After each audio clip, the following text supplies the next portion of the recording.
হেলমেটে বল লাগলো মেহেদী হাসান মিরাজের, মাঠেই বমি করে দিচ্ছিলেন অঝরে। ভয়কে জয় করলেন, মৃত্যু ভয় দূরে হাঁটিয়ে অস্ট্রেলিয়াকে রীতিমতো কাঁদিয়ে সেই মেহেদী হাসান মিরাজের হাত ধরেই বাংলাদেশের দাপটীয় জয়। রীতিমতো গোটা বিশ্ব মেহেদী হাসান মিরাজকে প্রশংসা বাসিয়ে যা বলছেন। প্রথম ম্যাচে বাংলাদেশের কাছে নাকানি চুবানি খেয়ে হেরেছিল অস্ট্রেলিয়া। সিরিজে ফিরতে পারবে কি অস্ট্রেলিয়া? এমন সমীকরণে মুখোমুখি দুই দল। মিরপুরে এদিন অবশ্য ব্যাটিং করতে নেমেছিল অস্ট্রেলিয়া। শুরুর প্রথম ওভারে তাসকিন আহমেদ তুলে নিয়েছিলেন 1 উইকেট। ব্যাস ওইখানেই ছিল অধঃপতনের গল্প অজিদের।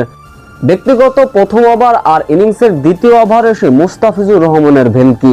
ওই ওভারে 2টি উইকেট তুলে নিয়েছিলেন মুস্তাফিজুর রহমান। তাতে করেই 0 রানে 3 উইকেট হারিয়ে বিরল রেকর্ড গড়েছিল অজিরা। এরপরে দফায় দফায় বৃষ্টি নামে উইকেটের পর উইকেট হারিয়েছিল অজিরা। অস্ট্রেলিয়ার দলীয় রান যখন 8 উইকেট হারিয়ে 187, তাতে করে এরপর বৃষ্টি নামে। বৃষ্টির আইনে বাংলাদেশের লক্ষ্যমাত্রা দাঁড়িয়েছিল 41 ওভারে 192 রান। এই লক্ষ্য তাড়া করতে নেমে অবশ্য শুরুটা বাংলাদেশের হয়েছিল খুবই মলিন।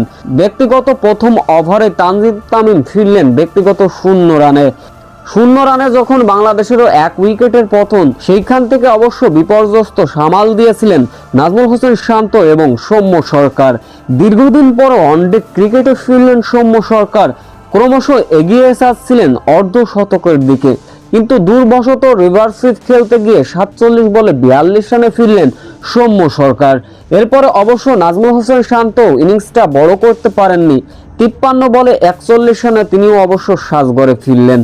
এরপরে অবশ্য তহিদ হৃদয়কে নিয়ে পার্টনারশিপ গড়ার চেষ্টা ছিল লিটন কুমার দাসের, কিন্তু আনফরচুনেটলি একটা বাউন্সের কারণে ব্যক্তিগত 21 রানে ফিরলেন লিটন কুমার দাস।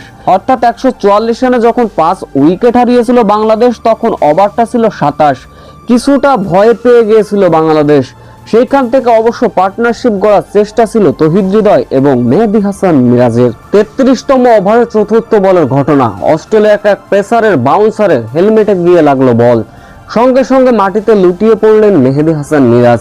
কিছুক্ষণ বাংলাদেশি ক্রিকেটার থেকে অস্ট্রেলিয়া ক্রিকেটাররা ভয় পেয়ে গিয়েছিলেন। বমি করছিলেন মাঠেই মেহেদী হাসান মিরাজ, তবুও তিনি হাল ছাড়েননি। দৃঢ় মনোবল নিয়ে আবারও ব্যাটিংয়ে নামলেন মেহেদী হাসান মিরাজ। অস্ট্রেলিয়াকে শেষ পর্যন্ত 5 উইকেটের বড় ব্যবধানে হারালো বাংলাদেশ। সেই সঙ্গে 1 ম্যাচ বাকি থাকতেই অস্ট্রেলিয়াকে কাঁদিয়ে সিরিজ জিতে নিল প্রথমবারের মতো টাইগাররা।